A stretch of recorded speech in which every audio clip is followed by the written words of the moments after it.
that we're not over-regulating and only attention to people who are trying to do the right thing. And right.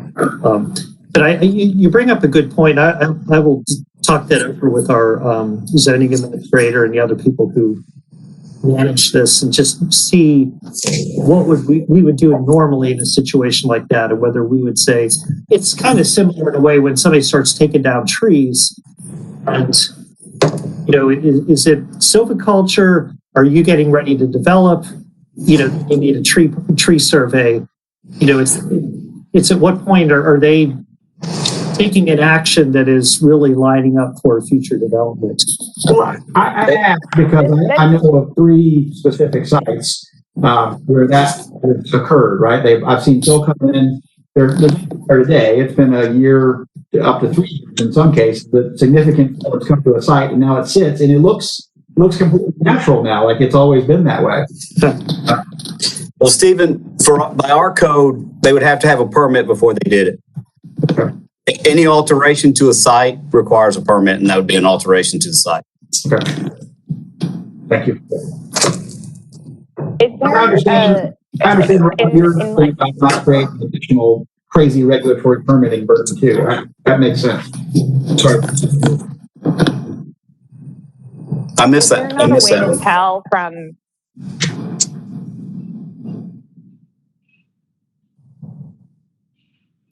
Sorry, and this is Jesse. I just wanted to ask what may be a silly question, but is there not a way to tell, like, are there not surveys?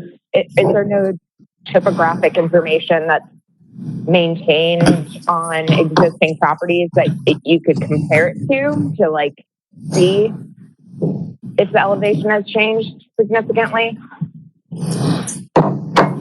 There are jurisdictional wetlands that are mapped out that are checked before development or permits are issued. And also, they can tell if you're filling the coastline by the overflights. They have aerial maps, vertical lines and stuff. So people do check that. There they check if it's a wetlands they're filling, there's a chance to eventually get caught. And yeah, the elevation information we have on GIS, every now and then they fly those and they update the elevations, but I don't know of anybody that checks the surveyor's topographical against that. Plus, I think that the surveyor's is going to be a lot more accurate than what was flown. So the margin of error on the GIS elevation data is probably not as good as the surveyor. The jurisdictional wetlands are reviewed, particularly on development levels. And I'm doing a dirt pit, and we just let them go out and review those. We've got lots of Bull Point where they're actually reviewing them right now.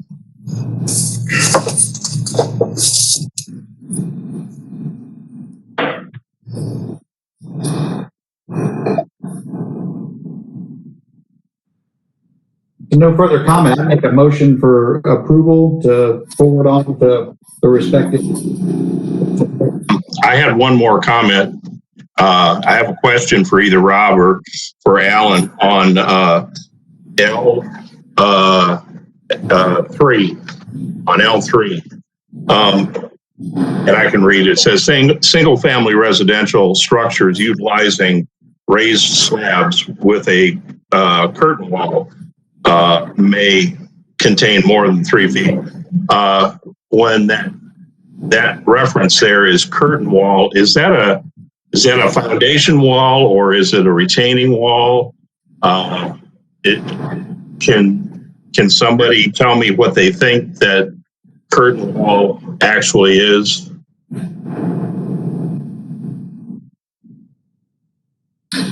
Well, typically they're masonry or concrete. It's a raised slab construction, and we should probably put that in there just to be specific about it, because that's when we talked about putting it in there, we did talk about those structures like that. Okay, well then I would suggest that after the word slabs with a insert masonry / concrete curtain wall.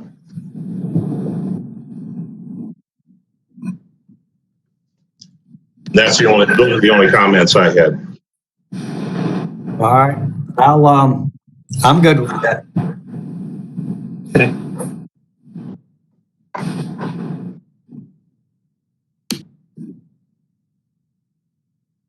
Any other comments? Should we move on to adopting it, or Jason, anything from your end of it? No, I've several times. All right, so I've modified my motion to include the edits by Mr. Tummy.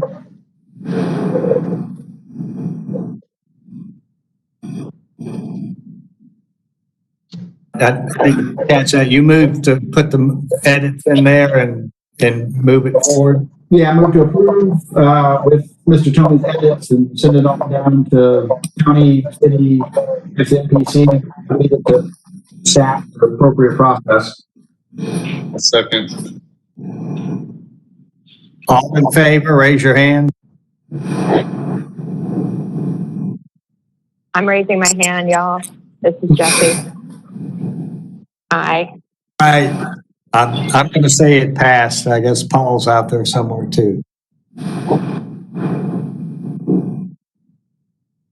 Well, that brings us up to the other one here, the other ordinance.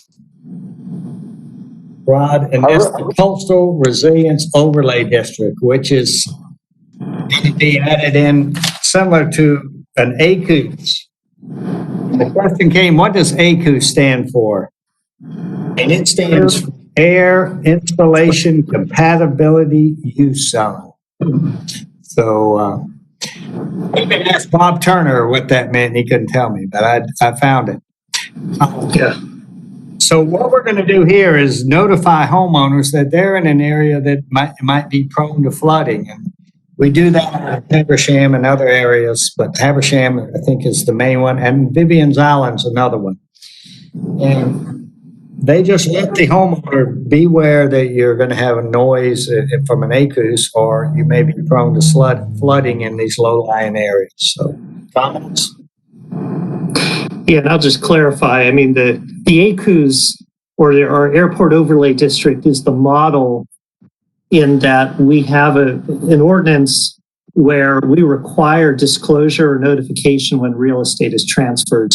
And in that case, it's that you're in the noise zone or accident potential zone or crash zone of the F-35 around the air station. In this case, it'll be something that will apply to people who are at 10 feet or lower in elevation, that, just an understanding that they're buying a low-lying property and that, they're, will, see flood hazards, but perhaps an increased chance of flood hazards in the future due to sea level rise.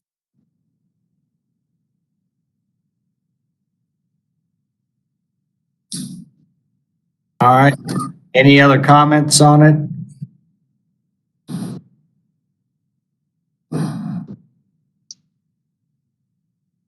I've got a quick question, and I hadn't thought about it until just now, but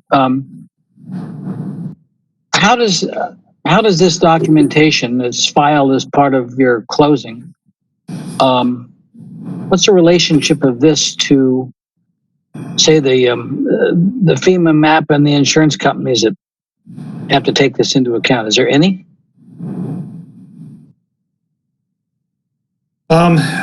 Typically, a homeowner is notified if they need to purchase FEMA flood insurance. If they're in the floodplain, they're required to purchase, separate flood insurance through FEMA.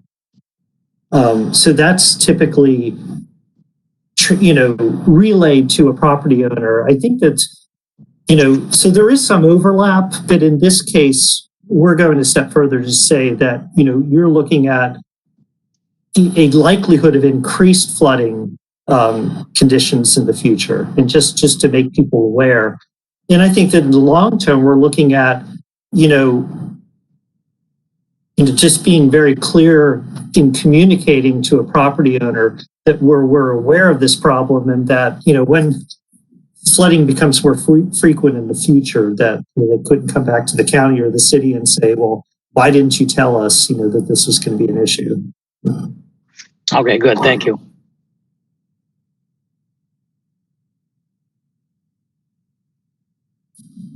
All right, well, we'd like to put a motion to approve and second it and see if we can move on. I'll move that we approve it.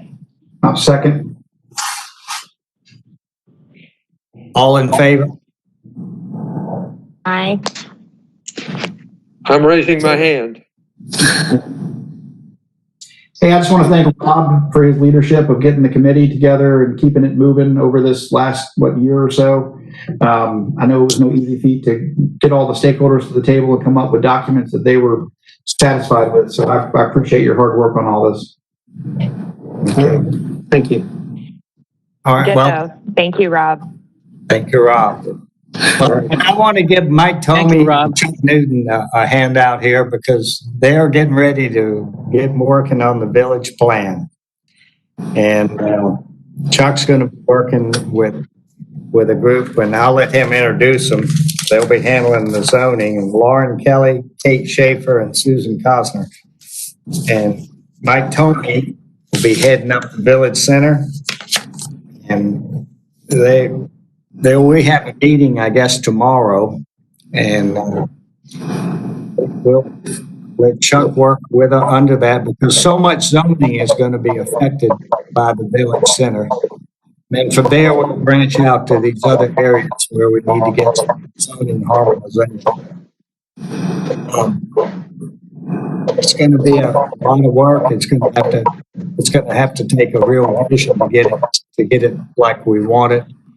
And in some respects, I think we might be fighting an uphill battle. We have some huge developments coming on board from existing PUDs. Shared with me the Cane Allen one over there, which I think is 550 homes. I could see traffic being crazy problem there. We've got another 50 or 60 lot development on Miller Road. And then, of course, we had the other Traspud, Greenheath coming in. And there are other ones along the main corridor here on Sam's Point Road that are going to be pushing some of the limits. So, but right now, our focus is going to be the village center and the zoning harmonization around Whitehall. And I think we're going to, and traffic. I haven't got much input from the traffic people. I'm going to reach out to them in the next month. At one of our last meetings, we handled the traffic light at the high school and brought the road out the back over by the Rue du Bois. And I thought that was great. It came out by the Crystal Lake office there. But now that Whitehall's in place and they're doing some trails and sidewalks where Rob can bring us up to speed on the Meridian Road, they're probably going to end up being a light there. So, and I think the new planners and traffic study guys are going to come up with a recommendation there. So, but we need to have our village center plans and our zoning set to expect growth in those areas. We don't know what's going to happen at Whitehall, but right now it's going to go to court, and and other options may come available. So that's what I think we're going to be fighting with a little bit. I think the municipalities are going to, a lot of these things with Trask and the fill in front of Walmart across the road, those are already been putted out and agreed to. So we're going to deal with that. So, but we do have our work cut out for us. So we're just going to have to pick and choose our battles and see what we can do to make a difference. Mike Tomey is the chairman of the Village Center Plan, and I'm going to let him take it from here unless you have some questions. Okay. All right. Thanks, Mr. Chairman. Tomorrow we're going to have our group get together really for the first time. And the intent of the group is to use the Ladies Island plan, the civic master plan and use those guiding principles, goals, and objectives because there's absolutely no reason to reinvent those, but move forward then. And the purpose of the meeting tomorrow is to get us together, establish tasks, and then meeting schedule for the group. The group is intentionally small at this point. Doesn't mean we can't add people to it, but it's small just because I believe that getting together and looking at the zoning maps and having those discussions is probably going to be a lot better if we can do it across the table with masks on than try and do Zoom meetings with that kind of thing. We'll see how that works out. But one of the major tasks, as the chairman pointed out, is looking at the zoning, and that is something that Chuck has agreed that he wants to do, and that's a huge effort and a big part of what we're trying to accomplish. And I hope that Chuck, you can come when you come to the meeting tomorrow. You have some tasks laid out that you think you're going to try and accomplish through that. I did get a copy. I never was able to get a copy until I talked to Chuck the other day, where there is some effort that's already taken place in taking a look at county versus city zonings and information related to that. I haven't had a chance to really look at that, but that is a huge effort that's already started, which is great. And that's really all I have to talk about, because again, first meeting is tomorrow morning at 10 o'clock. If anybody has any questions.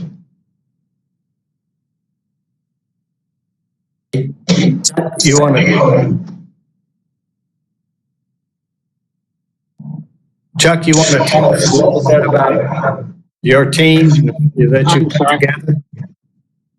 Yeah, and Mike, yes, I guess I will have something by tomorrow meeting. I guess I'll have a late night tonight, but later tonight.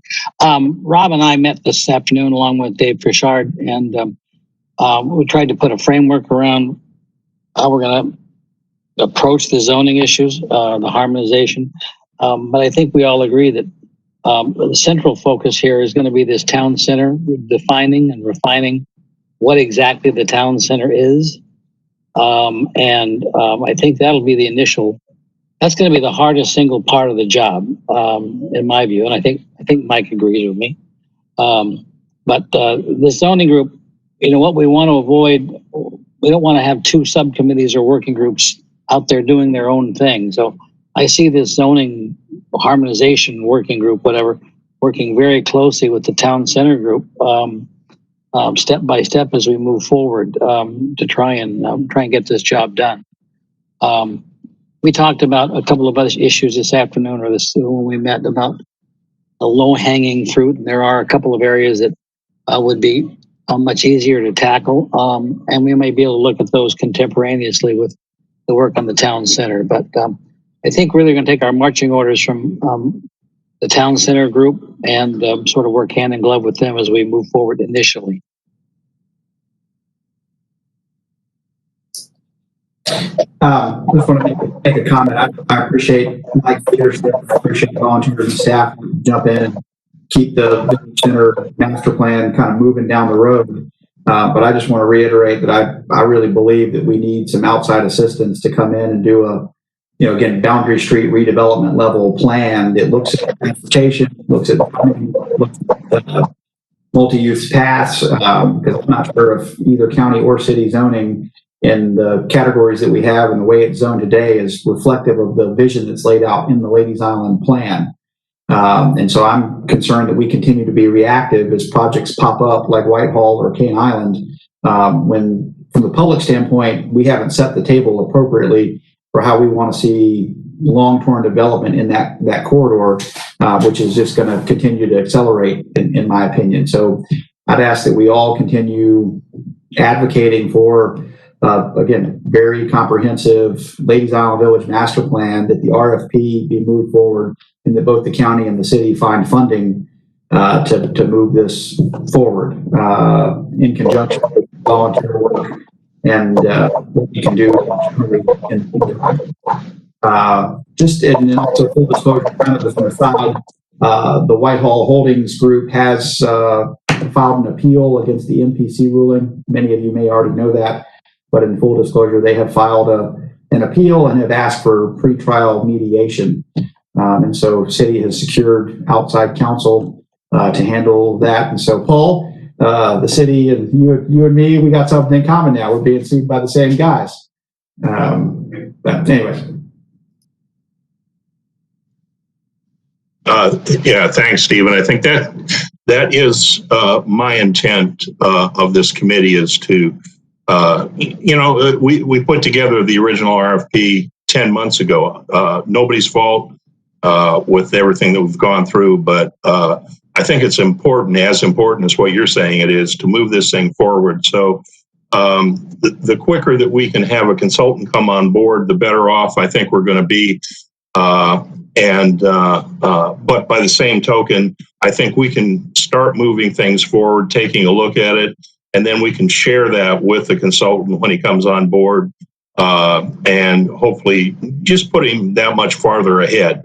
I think when we start to fill out the tasks tomorrow, and I've started a blank sheet here of things that I think we can discuss, and I know Jason and Chuck and everybody will bring those other things to the table.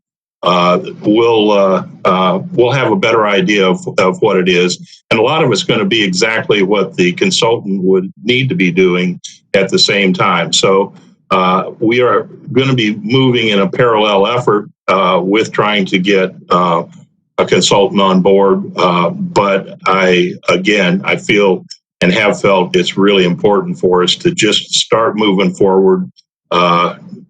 Because it's just been stagnant now for almost a year, 10 months. So, but those are my feelings, and I think everybody on the committee feels the same way. Thanks. Well, thanks, Mike. Thanks, Chuck. And we'll see you at 10 tomorrow, I guess. All right. Absolutely. So I guess we kind of touched on zoning harmonization already, Chuck, and I appreciate all the work you're going to be putting into this. I know it's going to be a lot, but it's probably the biggest challenge we face. So, well, let me, Alan, just to clarify and understand what we're doing here. And I don't think we're reinventing the wheel here. We're not setting out to rezone Ladies Island. We're just setting out to compare and contrast the zoning that's in place with the vision that's expressed in the Ladies Island plan. And if we can elaborate on that, all to the better. But nobody should go away here thinking that we're going to be calling for huge down zonings of property and changing things from top to bottom. I don't think that's certainly not what we're setting out to do or what the intent of this whole exercise is. But I keep hearing the word balance, using. I think to the extent that the balance needs to be provided, I think it's in the Ladies Island plan, first and foremost. But that's at least the way I see the project. If other people have got a different idea, we're all ears. Well, I think you've got sort of competing interests on both sides. So you have the public on one side that are real concerned about development, and then on the other side you've got developers and landowners that obviously have a vested interest in their property rights. And so I just urge a little caution in how we have these conversations behind closed doors and then come out with a plan without engaging the public and the other stakeholders all along the way. I think we do a pretty good job of bringing folks in and doing that, but I just want to put it out on the table so that we make sure that we're constantly checking in with those folks and they feel like they're a part of the process, because I think it helps us get buy-in as we roll out, and start blessing these documents. I totally agree with you, Stephen, and I totally agree with Chuck. We're not here to reinvent the wheel, and that's certainly not what we want to do. And we I agree, Stephen, that we don't need to have misinformation going out to the community about what we're actually trying to accomplish. But I think maybe after tomorrow morning and we sit down and have some time to talk about the tasks and what we're trying to accomplish, I think we'll be on a better footing to have a better understanding of how we roll this out, or if a consultant's going to roll it out to the general public, and what the timing of that might be.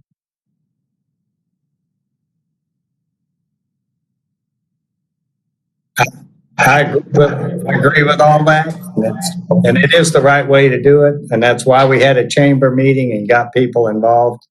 I will continue to reach out to the people that are the shareholders that own the land along these areas. That'll be the Grays, the Trask, and those people.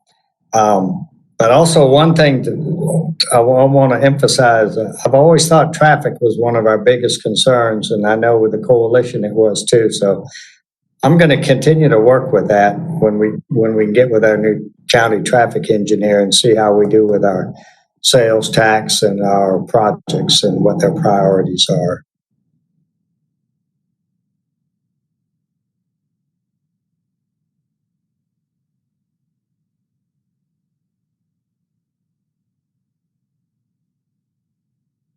Do we have any other comments or things from anybody?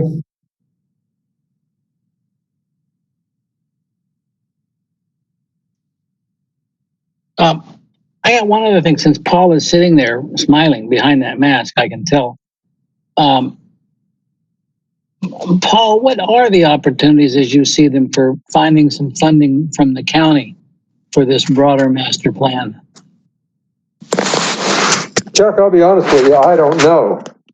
It's not come before any committees yet, and so I don't have a sense of it. It would originate with staff, of course, and then it would come to one of our committees. Just as a point of history, the Northern Regional Implementation Committee back in March before COVID, we voted to move the RFP that Mike and team worked on, to move it to county committees, to the MPC, and on to city council work session. And I think that the last NERCIC meeting, 2 weeks ago, Mike, 3 weeks ago, I believe we reaffirmed that position for it to continue in the process. So maybe we can talk about that tomorrow, Mike, with our meeting, and if we feel like the RFP is in the right spot to start engaging a broader group of stakeholders, so that we can, to Paul's point, talk with the rest of council and county staff, and the same thing at the city.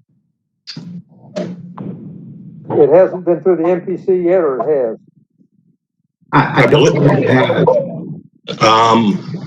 I'll have to go back and check. I believe that we did have it come to the MPC, and I believe it was approved through the MPC.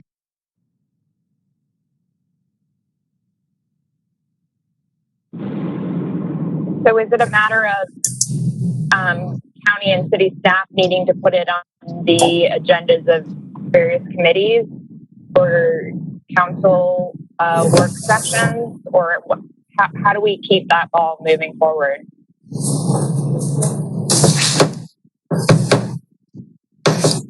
I missed the first part of the question.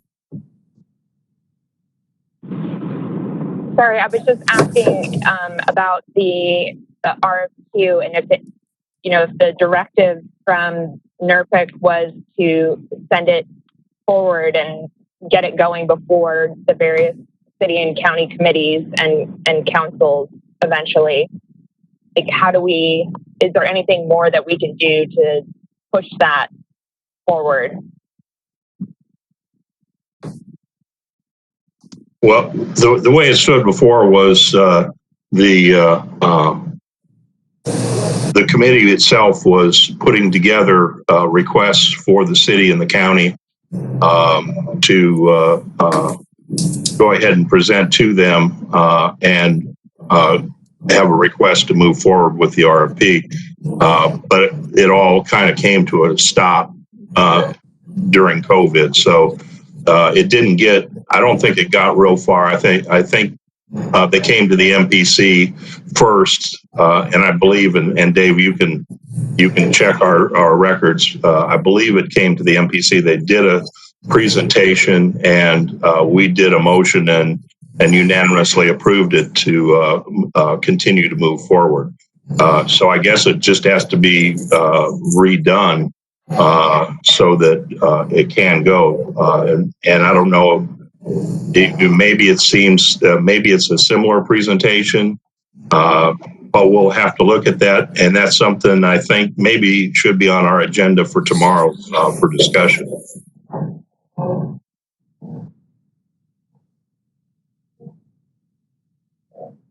I remember making the presentation, and I do think they did approve funding, but then everything fell apart after that. Well, the MPC could never approve funding, but they approved it to move forward to the city and the county so that they could individually then approve funding.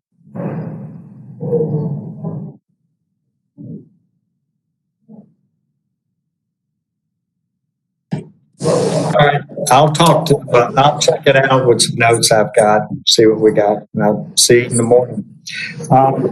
Anything else, gentlemen, lady?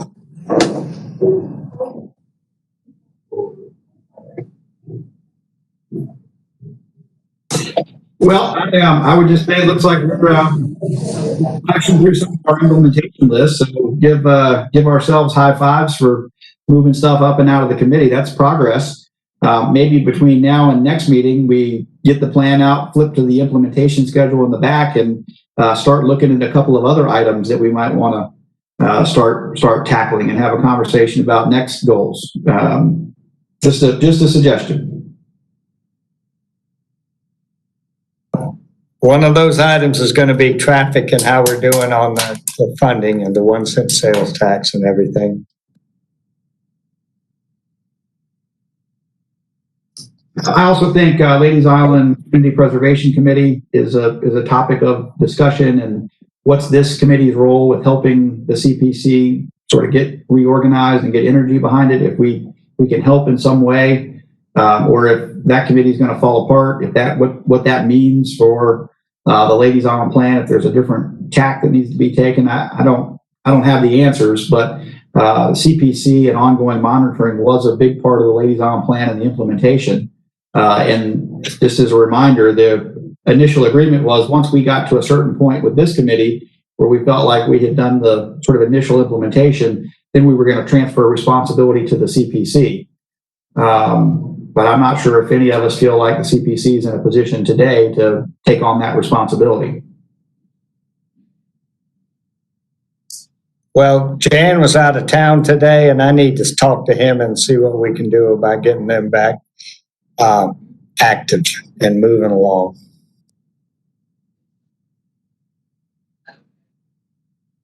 Yeah, I'd be more comfortable. We saw more of the CPC people at meetings like Whitehall and East Miller Drive and a few others.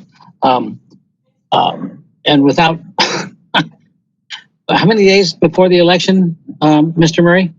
I think 25, 26. 25, okay. 25 days, all right. I'll throw this out just because we probably should. When we started working on the Ladies Island plan, finalizing it, at least in adoption, we had a long discussion with the current mayor, who suggested that we work on the C-Rise and the fill ordinance, and then maybe we'd have a chance to talk about moving that growth boundary inward out at east of Walmart. Now we've got 26 days with the incumbent. I don't know where we're going to stand on the new mayor, whomever that might be, but is that a discussion we should be pursuing at some point? Well, as the city representative, regardless of whether I'm successful in being your next mayor or not, I'm still going to be on council for 2 years. I also help lead the discussion on those negotiations with the county and the steering committee. We made a commitment as long as 3 conditions, the sewer density ordinance, the sea level rise, disclosure, and the fill ordinance, when those 3 were put to bed and committed and made ordinance, then we were willing to come to the table to talk about conceding the growth boundaries. There was a time set of about 9 months. We've dramatically exceeded that time limit. But I do think COVID, and I think there's been a lot of goodwill extended on trying to get rather complex pieces of legislation put forward. So I'm certainly going to uphold our end of the deal, and that's that we move those growth boundaries into what was decided back in those negotiations when those three ordinances are put into place. But I expect the city will honor our commitment.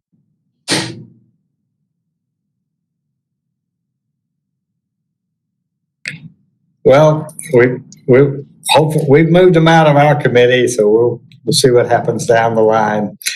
And I'm sure that we've lived up to our end. Might have been a slow road, but we're there.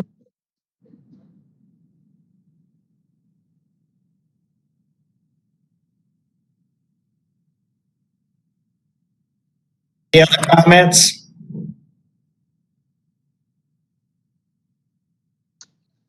I'm guessing we're done. I would move we adjourn. Yeah. Do I have a second on that? Second. Thank you all for attending.